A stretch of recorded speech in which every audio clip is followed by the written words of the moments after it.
What up, what up, what up, what up, what up, virtual babes? I love you guys. I love you guys so much. Yeah, my energy feels so much better. If you can't tell, who knows how I feel by the end of this week? Not to go say that I'm manifesting that it still feels good. That's what I'm manifesting, y'all. Why am I getting in the habit of becoming a vlogger?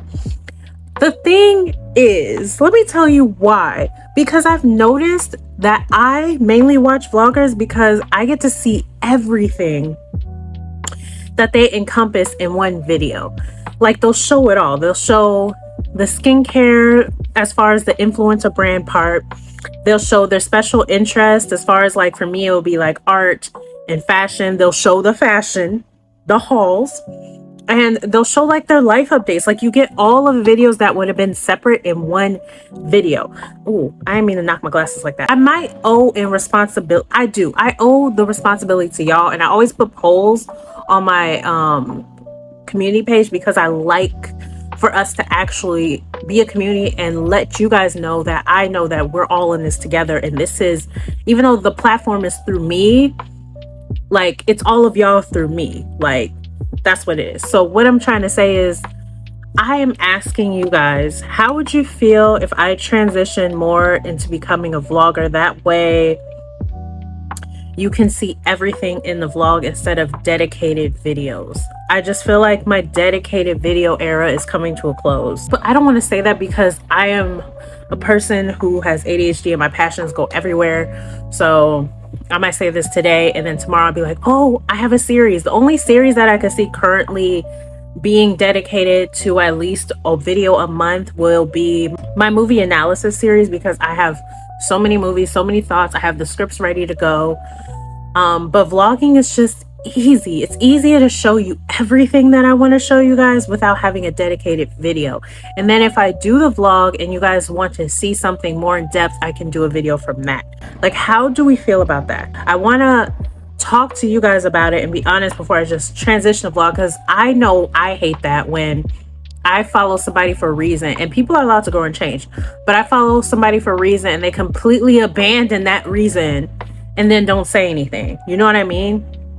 Like, not the content creators that end up getting married or having families and they have to change their content. When you see content creators where the brand is them, it's honestly every part of them that you love. I mean, somebody who went from talking about something else to a completely different subject when they grew their following about talking about something else. Didn't say anything. Like, you gotta say it. You gotta communicate. You gotta be social on the social media. I've been feeling the need to pick up a camera more. This actually also helps me get ready for the day. This helps me get excited about each day. This helps me be less focused on things that don't matter and more focused on my work and my creation. Tell me what you guys feel about that as we open up this vlog.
Fries are the good burrito.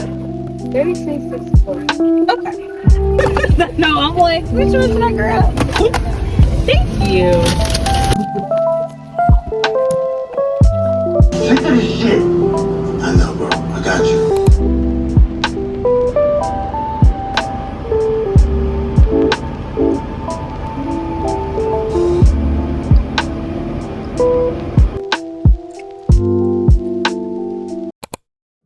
So if we all agree that time is an illusion and all of these standards were brought up on us in conjunction to whiteness, why the hell does turning 30 feel like it's supposed to be turning 30? I never got that. And also, I love how many women are doing like their starting over vlogs, because I just feel that on a spiritual level. Like, I told y'all I'm ready to start over. I told y'all. I did end up like reconnecting with the world this week, so that was really good. I hung out with my friend that I haven't seen in a while, and I used to feel like I didn't want to hang out with her. We had to talk about this. I didn't want to hang out with her because I just felt like we gossiped a lot, and I just didn't want to be in that energy anymore of like speaking of the past and gossiping. And like, if you know me, you know I hate talking about the past, because it's just like, it's not even that traumatic. It's just like, why are we repeating the same old story over and over and over and over and over again? Like, I don't get it. I don't get it. But she made me realize it's not so much gossiping as it is venting. And so in my last vlog, I was releasing a lot, which I thank you guys so much for giving me that safe space to release. And I feel so much better this week. As you guys saw in this vlog, like, I was eating more, I was going out more. I felt better because I just had this huge weight I had to lift off my shoulders. Being around her now versus before, I needed that break, because during that break, I was able to find myself, find what my core values were, go inward, not have to like seek other people's validation in the form of I have to validate my story, if that makes sense. So for my overthinkers, you know how you ruminate over a situation, you try to see like everybody's point of view because you don't want to seem wrong in the situation, you don't want to seem like you perceive somebody wrong. So if you perceive somebody wrong, you can apologize to them, and you just want to see where it could have fucked up. But then you also want to understand why you're feeling your feelings, even though your feelings are valid regardless. She's that type of friend. She will sit there and listen to me for hours. Like, she really will. I am like not that big of a talker, but with her, I talk and she just listens, because I'm so used to being around people where like I have to like just listen. I never get to talk. And then when I do talk, the conversation changes to something else or about them, because normally, I'm not gonna lie, when I talk about stuff, it's uncomfortable. So I understand, because most times I am talking about uncomfortable subjects, because I'm just not the type of person to do like small talk, especially if I know you. Like, why are we talking about mundane things, dumb things, things that don't matter, at least to me? So it's good to have people on your wavelength, and it made me remember why I missed her so much. As an artist, I feel like people demonize you for being sensitive, but that's literally how you create. And so like you get like tortured artist like title, and like people hate being around like a brooding artist, like, you know, like how Kanye is when he's really in like his tortured artist soul. That's how artists can be sometimes, because it's a very emotional thing.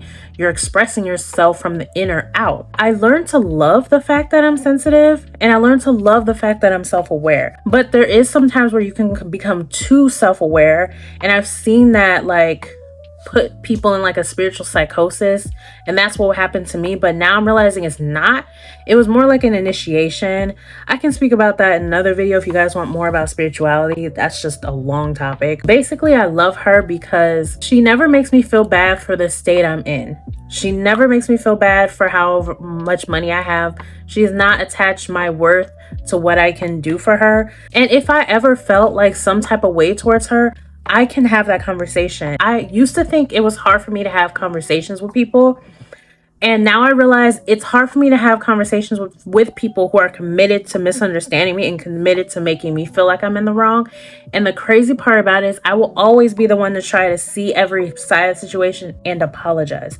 Because you guys saw in my last video how I felt about apologies. If it's something that really hurt you that I did, like physically did, like said or did, I will try to actively change it if I feel like I still want to be in your life. Because clearly you stated a boundary to me. When I'm surrounded by people who actually understand me, is so nice. I voiced my concerns about how I felt about us gossiping. She's like, well, I don't think we're gossiping. We're just venting, because sometimes you just need a good vent. And me and you, we just let it all out, and then we have fun. That's literally what we do. We let it all out. The moment I walk in the door, we do the niceties. We be like, hey, how are you? How's work? She'll ask me, how's my content creation stuff going? And then we get to the nitty gritty. When I was at her house, I was so deep into the nitty gritty. I was like, wait a minute, did I even say, how are you? She said, yeah, you did. But then you got right into it. I love people that reassure you of your concerns without knowing that those are your concerns, without you asking, because that means they really freaking know you. And like, I just love it. We be kikiing, it's good tea, it's good tea. It feels like you're journaling out chaotically in front of somebody and they're speaking back to you and validating your concerns. Y'all, get y'all a Pisces. Like, get y'all a Pisces friend or someone who's real intuitive. Last week I was talking about starting over, and in my live, if you guys saw, where it's like how I shifted my identity, I was talking about how I've learned to visualize the good things when I'm visualizing bad things. So we've evolved. I no longer envision the worst case scenario, and if I do, I flip it real fast. But now it feels like all those worst case scenarios that I was envisioning are gone, right? So say you like have a hole, and that hole is filled with all of your negative thoughts. So when you take that out, what's filled with it? Nothing, right? So I'm in this stage where it's nothing. And I was thinking about like yesterday, like I'll worry about what's going to happen the next day before the next day even happens. And I've learned to, like, instead of worry about it, how about I envision how I want the next day to go? But now I want to take it a step further. I keep having the same week after week after week, because I expect the week to go that way. I expect the week to be this way. So I keep having the same entire week every week. And there's no reason for that, because I don't work a 9 to 5. Like, I can literally do whatever I want. And that's when it clicked in my head, like, your thoughts really do create your reality. Because I'm telling myself with the way I envision my life that this is how my life is supposed to go. This is how my week is supposed to go. I'm so used to it that it was just like automated. And now I'm like, I have to start envisioning my week. Like, how do I want my week to go? Day to day is cool, but I want to start getting excited now before the week even comes. Like, and that's where the manifestation comes in. Because I'm like, oh, I've been envisioning my weeks to be the same. That's why every week's the same. I'm sitting here waiting for miracles and surprises, but I'm not even envisioning my day going differently. I saw this TikTok where this lady was saying, I start to declare my name is, and then you say your full name, and I get this. My name is GOOGii and I am rich.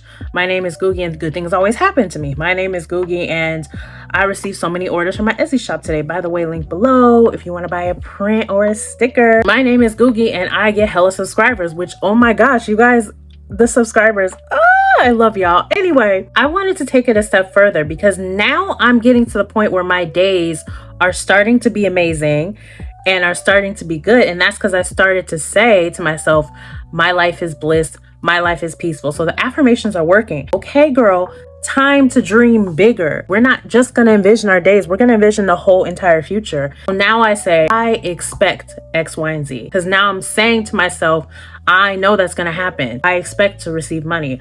I expect to be rich. I expect to grow so fast. I expect to get better and better and better and better. And that, combined with the visualizing, combined with waking up every day, acting as if I am the new identity that I told you guys in that fall identity video. Instead of expecting the worst, I expect the best. I don't want to hope for the best. I hate that saying, expect the worst, hope for the best. No, that's keeping you in a mental prison. Nope. Expect the best and the best will come. How do you just live your life doing whatever you want? Aren't you afraid things will go wrong? Things will go wrong whether you're doing what you want or not. For me, regrets have always been harder to live with than consequences.